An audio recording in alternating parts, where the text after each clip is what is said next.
अंदर एक बड़ा डेवलपमेंट है, वो है शैल्बी हॉस्पिटल्स।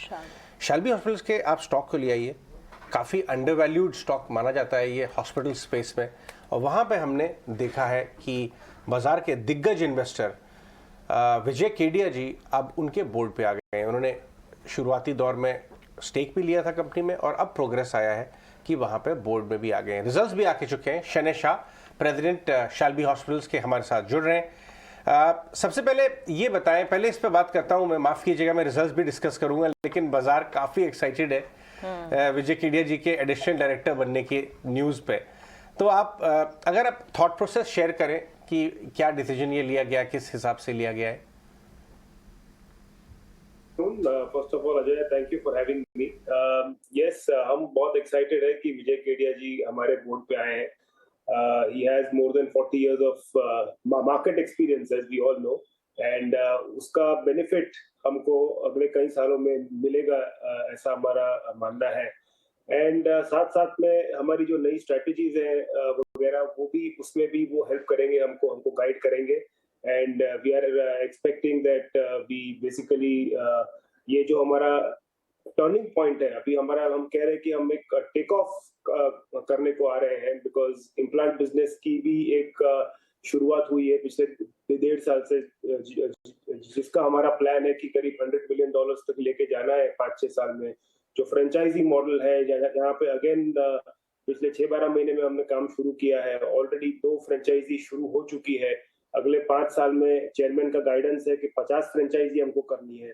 तो इसमें भी बेसिकली उनकी गाइडेंस और हेल्प का बहुत एडवांटेज मिलेगा। एंड हॉस्पिटल बिजनेस जो हमारा मेन स्ट्रीम बिजनेस है, उसमें भी हम जो एसेट लाइट मॉडल पे पिछले 3 से 4 साल में जा रहे हैं, उसमें भी we are hoping and we are confident कि उसमें हमको बहुत एडवांटेज मिलेगा उनके ओपिनियंस का और उनके एक्सपीरियंस का। तो रिजल्ट्स के बारे में बात करते हैं। ये क्वार्टर कैसा रहा आपका दोनों हॉस्पिटल्स में भी, और जो सर्जरीज वगैरह की वॉल्यूम कैसे थी इस बार? एक बहुत बढ़िया क्वार्टर रहा है। ऑल्दो आप देख रहे हैं कि ईयर ऑन ईयर बेसिस पे करीब 15% रेवेन्यू ग्रोथ है, अगर हम वैक्सीनेशन रेवेन्यू को हटाएं। EBITDA ग्रोथ इज अबाउट 27%, तो बहुत बढ़िया क्वार्टर रहा है। बट ये याद रखना बहुत जरूरी है कि Q1 लास्ट ईयर में वो पेंडेमिक का सेकेंड वेव हुआ था, जहां पे पूरा infrastructure was completely filled with Covid patients. तो नॉन कोविड पेशेंट्स का बहुत प्रभाव रहा था Q2 में। उसके बावजूद ये ग्रोथ हमारा इस साल आया है।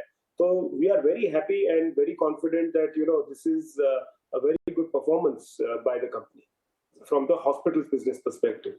अभी बात करें मेडिकल डिवाइसेस बिजनेस की, तो हमारा जो टारगेट है, हमारे वहां पे 2 टारगेट है। एक ये है कि 5000 कंपोनेंट पर मंथ कैसे मैन्युफैक्चर किए जाए, और सेल्स, हमारा जो यूएस सेल्स है वो बेसिकली $1 मिलियन पे कितना जल्दी लाए। और इस साल का टारगेट जो है कि 100 करोड़ का रेवेन्यू हम इस साल में करें।